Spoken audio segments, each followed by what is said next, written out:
ចលង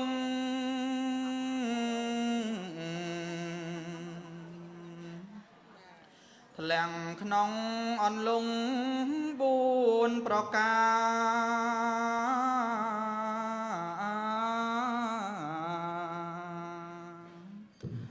អន្លង់ទី1គឺកាមាដែលពេញសន្តាង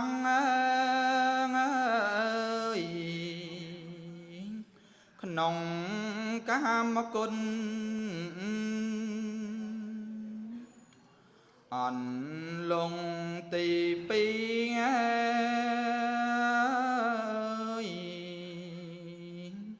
ភវខំ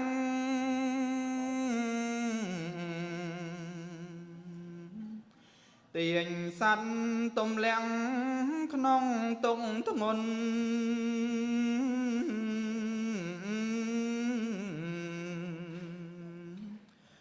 វិលកើតវិលស្លាប់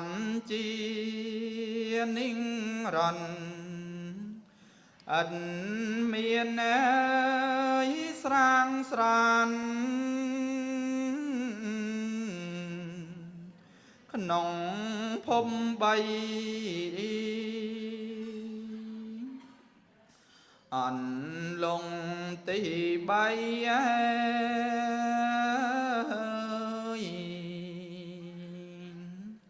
តថាខំ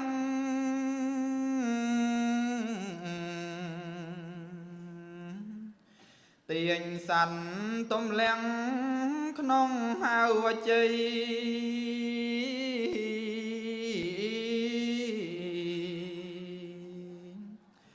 ដោយទិនថេងយល់មិន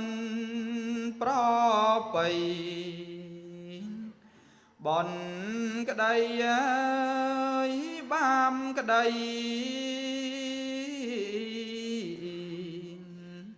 អិនអំពើអន្លង់ទី4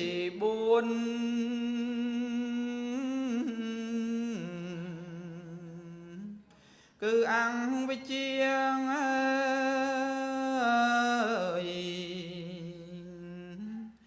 បាំងសัตว์នានាឲ្យស្ទាំងស្ទើ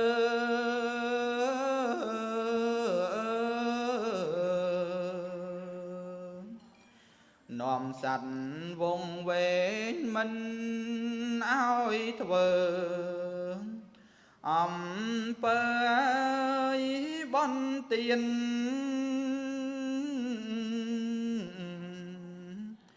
សិលពីវនីហេតុនឹងព្រះគុណ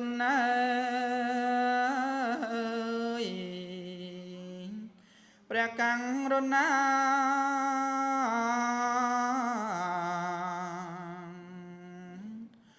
គង់លើអាសនាព្រះធម្មី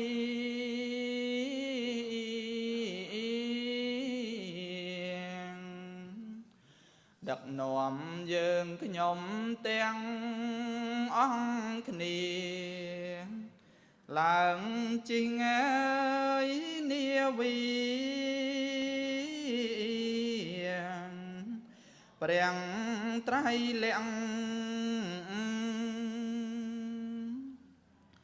កំចាត់កេងលែង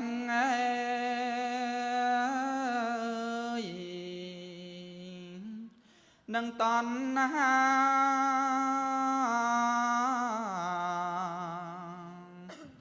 ព្រមទាំងអវិជ្ជាដោយរិយមគ្គ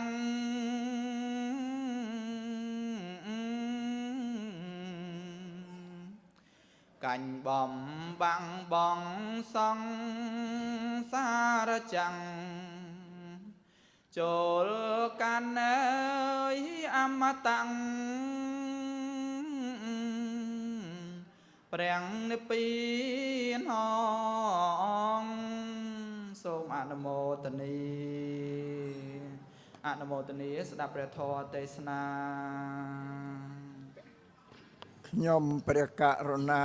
សូមបងអរកាយវាចាច័ន្ទថ្វាយបង្គំនឹករលឹកចំពោះប្រជុំ3នៃបរតនត្រ័យគឺព្រះពុទ្ធមួយព្រះធម៌មួយព្រះសង្ឃមួយដែលជាកែវដ៏ឧត្តមឧត្តមខ្ពង់ខ្ពស់បំផុតនឹងរកកែវអ្វីដទៃណាក្នុងលោកនេះយកមកព្រៀបផ្ទឹមឲ្យត្រឹមស្មើពុំបានឡើយដោយត្បូងសិរសាដោយសេចក្តីគោរពសូមប្រគេនពរចំពោះព្រះថេរានុថេរៈគ្រប់រូបទាំងឡាយមានព្រះគ្រូចៅអធិការវត្តព្រះពុទ្ធរាំងសីនិងព្រះករុណាគ្រប់រូបទាំងឡាយព្រមដោយលោកអាចារ្យគណៈកម្មការវត្តនិងញោមញាតពុទ្ធបរិស័ទជាឧបាសកឧបាសិកាទាយុទាយិកាពុទ្ធមាមិកជនទាំងឡាយដែលមានវត្តមាននៅក្នុងឧបឋានសាលាវត្តពុទ្ធរាំងសីក្នុងឱកាសថ្ងៃនេះថ្ងៃនេះជាកម្មវិធីបុណ្យវិសាខបូជាបុណ្យប្រពៃណីសម្រាប់អ្នកកាន់ពុទ្ធសាសនាក្នុងនិកាយថេរវាទគ្រប់ទិសទីកន្លែងទាំងអស់បានប្រារព្ធនៅបុណ្យវិសាខបូជាថ្ងៃរំលឹកខួបនៃព្រះសម្មាសម្ពុទ្ធព្រះអង្គទ្រង់ប្រសូតទ្រង់បានត្រាស់ដឹងជាព្រះសម្មាសម្ពុទ្ធនឹងទ្រង់យាងចូលកាន់បរិនិព្វានរបស់ព្រះសម្មាសម្ពុទ្ធក្នុង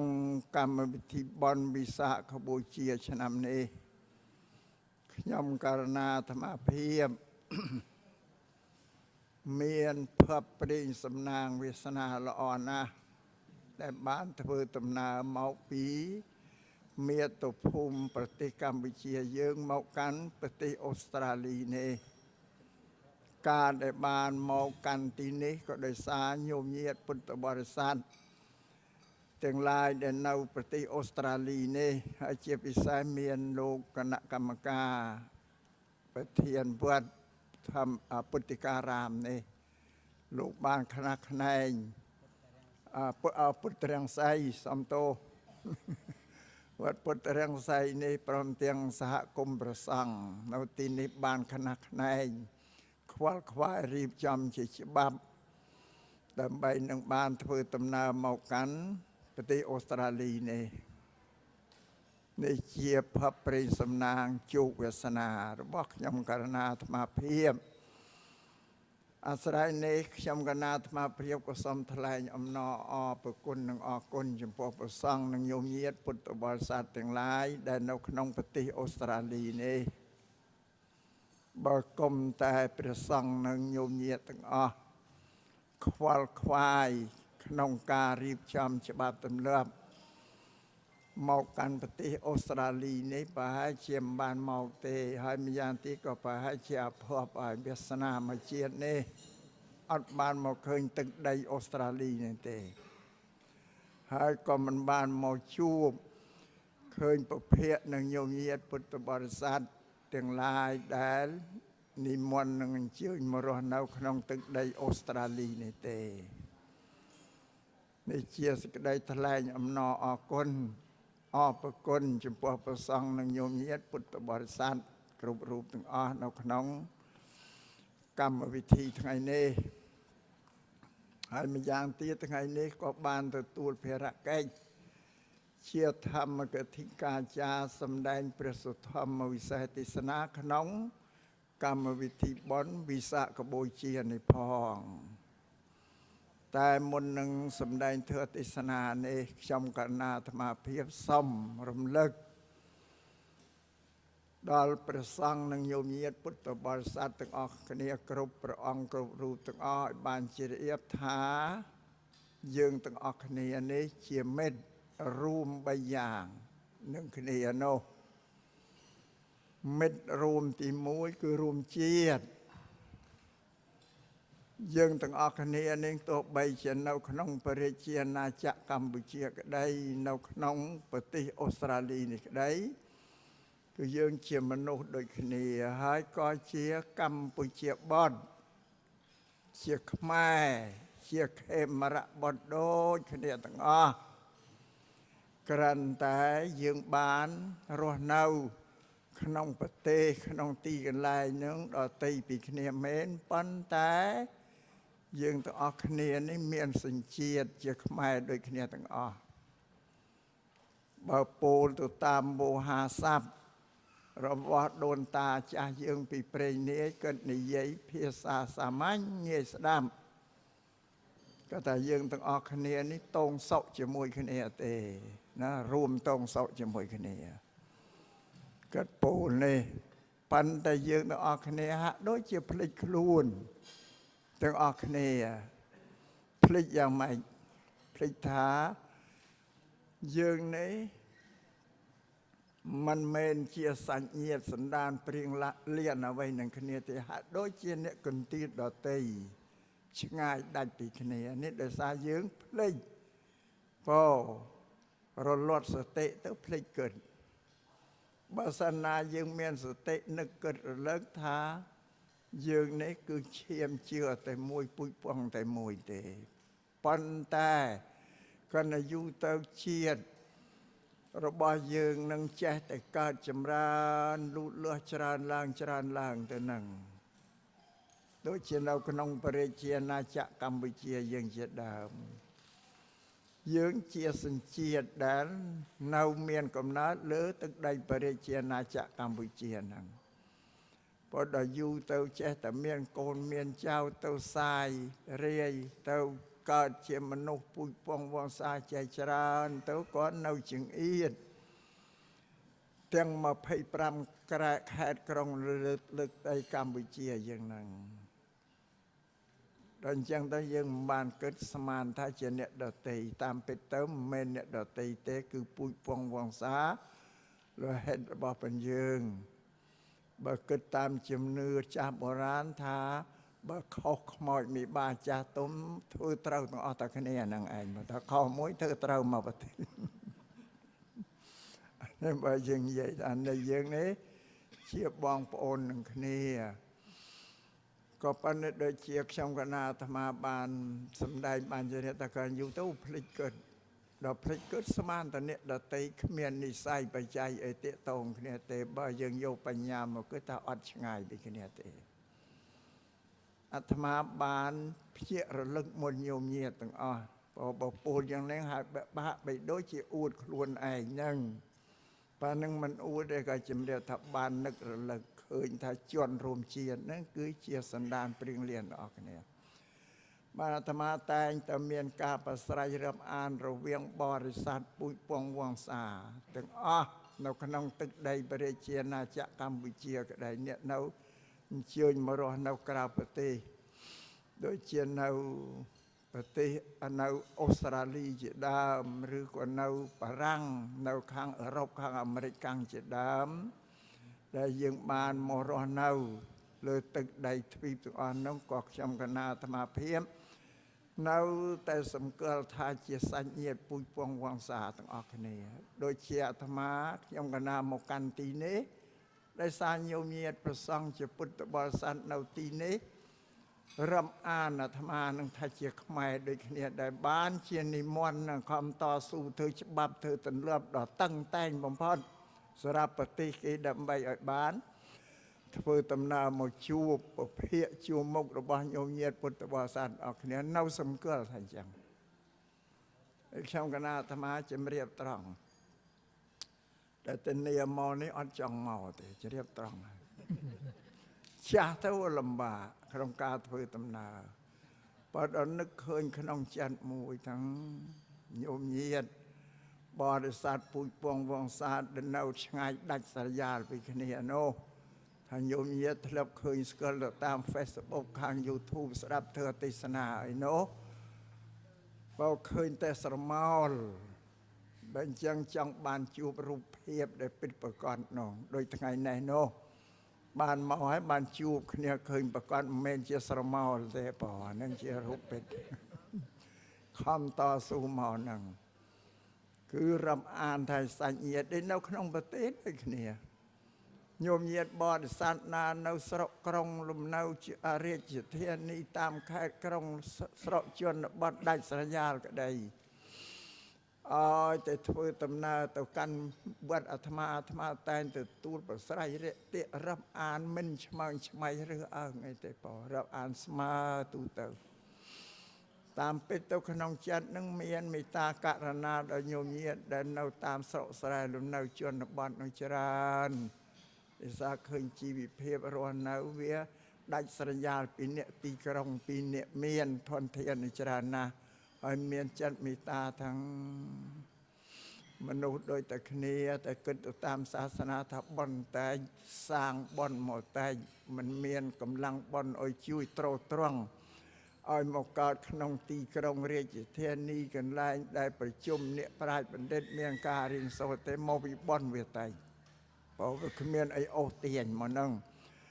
ញោមញាតិខ្លះទៀតកើតនៅតាមស្រុកស្រែជនបទមិនប៉ុន្តែកម្លាំងនិស័យបុណ្យច្រើនទៅអូសទៅទាញឲ្យបានមករស់នៅក្នុងទីក្រុងរាជធានីបងបានទទួលការសិក្សារៀនសូត្រចំណេះចេះដឹងល្អ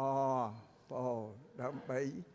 ជាគ្រឿងទីពឹងជីវិតដូចជាញោមញាតិពុទ្ធបរិស័ទដូចគ្នាបងមានបុណ្យព្រេងសំណាងល្អហើយដែលបានមករស់នៅលើទឹកដីប្រទេសអរិយប្រទេសដែលជឿនលឿនសម្បូរសប្បាយនោះ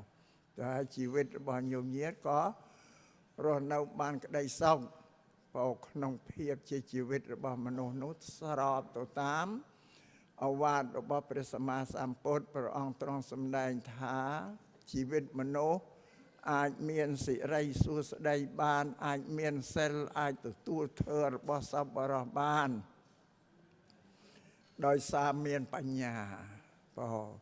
បញ្ញានឹងក៏អាស្រ័យនឹងកុសលផលបុណ្យពីអតីតមកដែលជួយអូសទាញជំរុញឲ្យមកនៅទីកន្លែងដែលសម្បូរអ្នកប្រាជ្ញបណ្ឌិតសម្បូរសាលាសិក្សារៀនសូត្រនោះធ្វើឲ្យចម្រើនបញ្ញាអានឹងជានិស្ស័យបុណ្យដែលញោមញាតិបានកសាងអំពើល្អមកនេះនិយាយពោលទៅតាមពុទ្ធសាសនានោះសត្វតែមាននិស្ស័យបច្ច័យពីអតីតមកណាខ្ញុំកណាអាត្មាគិតថាមនុស្សដូចតែគ្នាហើយគេថាឃើញអ្នកក្រកំសត់អាណិតច្រើនមនុស្សដូចតែគ្នាកើតមកជាតិដូចតែគ្នាបើជីវិតវាខុសគ្នាប៉ុន្តែគិតតាមពុទ្ធសាសនាដែលជាអាស្រ័យសម័យខ្លួនរៀងខ្លួននឹងបានបំពេញបញ្ញកម្មមកវាតិចច្រើនខុសគ្នាអញ្ចឹងណាឬខ្លះក៏ធ្វើបាបកម្មច្រើនកម្លាំងផលរបស់បាបនោះក៏អូសទាញរៀងមិនអោយចូលមកកាន់រាជធានីខេត្តបណ្ដាប្រទេសដែលបានមានចំណេះជឿនលឿនល្អតែដោយសារវាមានផលវិបាកវារៀងនេះយើងពោលតាមពុទ្ធសាសនានោះអាស្រ័យនេះអាស្រ័យហេតុនេះក៏មកក្នុងទីនេះក៏សូមដាស់តឿនក្រើនរំលឹកដល់ញោមញាតិពុទ្ធបរិស័ទទាំងអស់ឲ្យបានជ្រាបថាទោះបីញោមញាតិរស់នៅអូស្ត្រាលីក្តីនៅកម្ពុជាក្តីក៏សិតតែជាញាតិពូជពងវង្សារបស់យើងទេតាមពិតញោមញាតិដែលអញ្ជើញមកនៅក្រៅហើយនៅអូស្ត្រាលីក្តីនៅបារាំងក្តីអាមេរិកក្តីក៏នៅតែនឹករលឹកឃើញមាតុភូមិកំណើតរបស់ខ្លួនមិនភ្លេចទេតែឃើញមួយឆ្នាំពីរឆ្នាំអញ្ជើញទៅកាន់ស្រុកកំណើតម្ដងបើតែក្នុងដំណើរដែលទៅគឺសិតតែបំពេញបុណ្យហើយបើនាំយកថវិកាប្រាក់ដែលរកធ្វើការងារបាននៅប្រទេសដែលខ្លួនរនៅយកទៅកសាងជាវត្តជាអារាមជាមន្ទីរពេទ្យសាលារៀនឬក៏ជួយសង្គ្រោះដល់អ្នកកំសត់ទូរគាត់ត្រង់ហ្នឹងបញ្ជាក់ថាញោមញាតិមិនភ្លេចទេមិនភ្លេចដើមកំណត់ពូជពងរបស់ខ្លួនទោះបីជារស័តអណ្ដែតឃ្លាតចាកឆ្ងាយពីមាតុភូមិនៅតែនឹករលឹកបោជនដែលមានចិត្តយ៉ាងនេះក្នុងពុទ្ធសាសនាលោកថាជាបណ្ឌិតជាសប្បុរសបោជាអ្នកមានធ្វើកតញ្ញូនឹកដល់គុណូបការៈរបស់ទឹកដីប្រទេសជាតិមាតុភូមិរបស់ខ្លួនឈ្មោះថាអ្នកដឹងគុណ ពុទ្ធសាសនាលោកថាអ្នកដែលមានធ្វើកតញ្ញូដឹងគុណនេះធ្វើកតញ្ញូនឹងមានដែកជាមានធម្មពលមានអំណាចនឹងជួយទ្រទ្រង់ឲ្យបុគ្គលដែលមានធ្វើកតញ្ញូនឹងមានជីវិតរស់នៅបានប្រកបដោយសេរីសុខសួស្តីនឹងជាពុទ្ធសាសនាបាទស្រ័យនេះ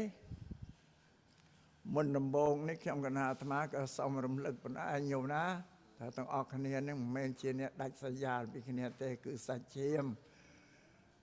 ជឿពុជពងវង្សារបស់យើងញោមមិនមានអីដែលខុសគ្នាទោះបីញោមញាតិមកនៅអូស្ត្រាលីហើយនឹងអាត្មានៅខ្មែរដូចតែគ្នាមកជួបគ្នាឃើញរូបរាងត្រង់ត្រៀកដូចតែគ្នាពោលវាចាវោហាស័ព្ទសំបីមហូបអាហារអីអាត្មាមកទទួលផាត់ប្រៃមើលទៅឃើញតែមានមកជួបអាហារសន្លក់កូនគ្នាមានទៅខោអីគ្នាបោដូចតែគ្នាបោបានថាតំណឹងថាពុជពងវង្សាជាប់គ្នាជាមួយគ្នានេះក្នុងផ្នែកទី1ដែលថារួមជាតិនោះណាញោមណាបង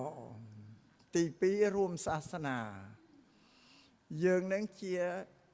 ជាតិមួយដែលជ្រោកនៅក្រោមម្លប់របស់ពុទ្ធសាសនាដូចគ្នាមានពុទ្ធសាសនាជាចម្រោកនៃជីវិតរបស់ផងយើងនឹងដូចតែគ្នាទាំងអស់ញោមញាតិមិនមានខុសអី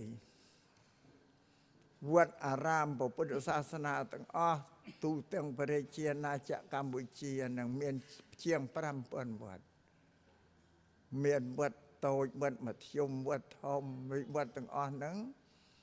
អត់ខុសគ្នាទេទោះវត្តតូចធំយ៉ាងណាតែមានវត្តត្រូវតែមានវិហារឧបដ្ឋានសាលាមានទីសេនាសនៈកុដិសម្រាប់ប្រសង់គង់នៅមានកំពែងវត្តមាន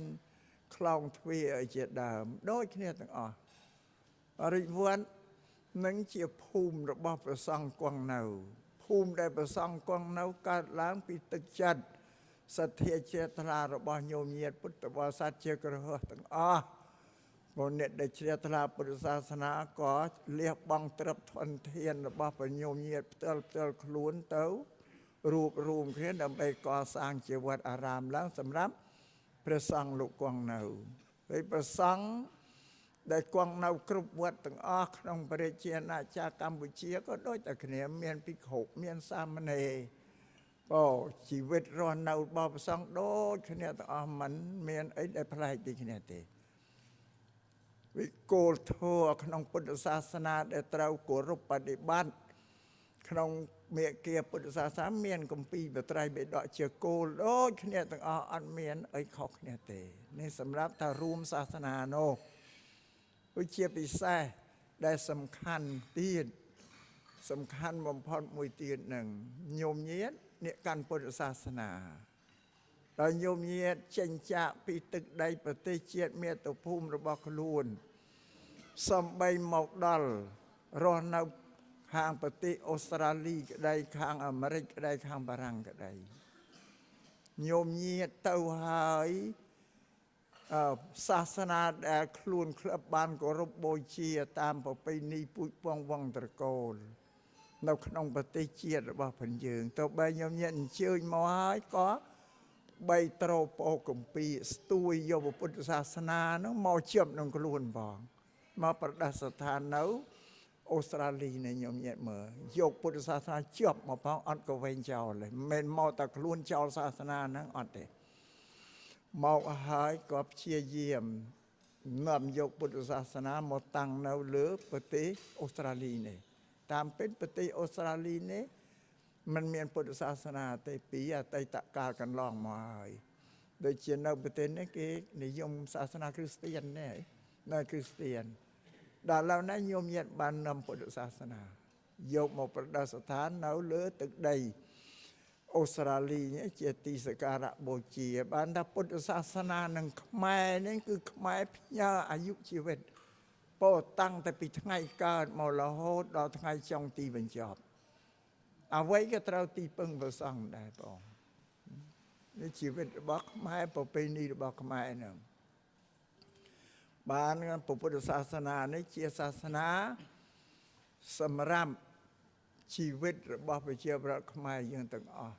តើនឹងដែលត្រូវអរគុណមួយសម្រាប់ញោមញាតដែលមកឲ្យនាំពុទ្ធសាសនាយកមកតម្កល់នៅទីនេះនៅលើទឹកដីអូស្ត្រាលីបើមិនមានញោមញាតមកទេពុទ្ធសាសនាអត់បានដល់មកកន្លែងនេះទេអ្នកនៅអូស្ត្រាលីអត់បានស្គាល់ពុទ្ធសាសនាទេ